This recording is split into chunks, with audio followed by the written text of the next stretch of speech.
সবাই কেমন আছেন? আমি শেখ মিজান। আজকে আমি আপনাদের সামনে একটা রেসিপি শেয়ার করব। যদিও আপনারা এই রেসিপিটা জানেন, বাট আমি একটু নতুনভাবে বা নতুন আঙ্গিকে দেখানোর চেষ্টা করছি। সেটা হচ্ছে ছোলা। আসলে অনেকেই আমরা এই রমজান মাসে ছোলা ঘরে রান্না করে থাকি। তো আসুন আমি কীভাবে রান্না করি সেটা আমি আপনাদের সাথে শেয়ার করি। প্রথমে দেখেন আমি প্যানটাকে একটু হিট করে নিলাম। এরপরে হচ্ছে সয়াবিন তেল। আপনারা চাইলে সরিষার তেলও দিতে পারেন। এখন হচ্ছে আমি তেজপাতা, তারপর হচ্ছে শুকনা মরিচ, আর এখানে হচ্ছে আপনার লবঙ্গ, দারচিনি, জিরা।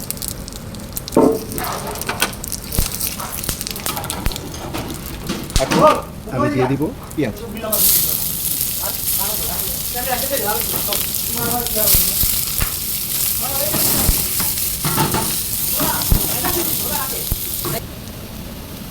আচ্ছা দেখো, এখন আমি দিয়ে দিব আদা রসুন পেস্ট।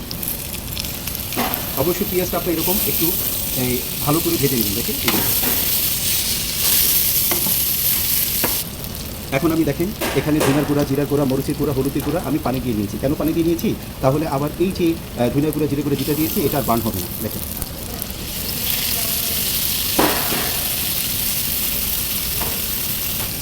এখন আমি দিয়ে দিব দেখেন একটু টমেটো। দেখেন এখন এটাকে অনেক ভালো করে কষাতে হবে। হ্যাঁ, আপনি এটা যত কষাবেন ছোলাটা তত মজা হবে। দেখেন যখন দেখবেন যে আপনার তেলটা উঠে গেছে তাহলে মনে করবেন যে আপনার এই যে গ্রেভিটা হয়ে গেছে। কেমন? এখন আমি দিয়ে দিব ছোলা। হ্যাঁ, এখন আমি ছোলাগুলো দিয়ে দিব।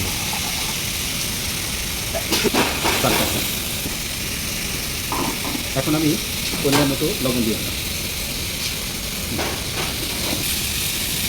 এখন আমি পানি দিয়ে দিব। দেখেন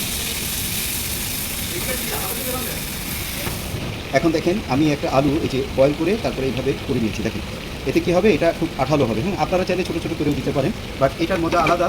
আর ছোটো করে যেটা দেবেন সেটার মজা কিন্তু আলাদা হবে। কেমন?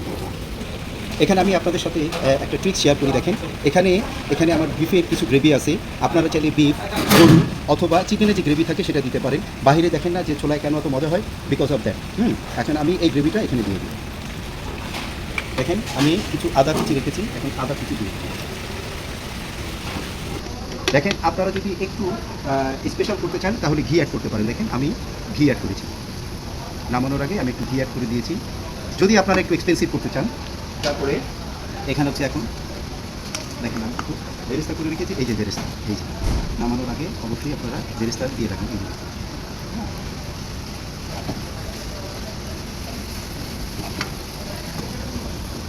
এখন আমি কাঁচামরিচ চপ, তারপর হচ্ছে এই যে ধনিয়া পাতা চপ।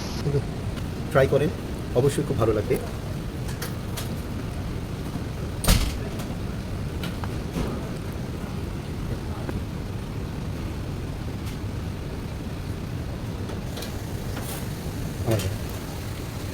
তো বানিয়ে ফেললাম মজাদার ছোলা। আপনারা যদি ঘরে এইভাবে ট্রাই করেন আশা করি অনেক ভালো লাগবে। So thank you very much for keep watching my video. I will be back with new recipe. Till then, আল্লাহ হাফেজ।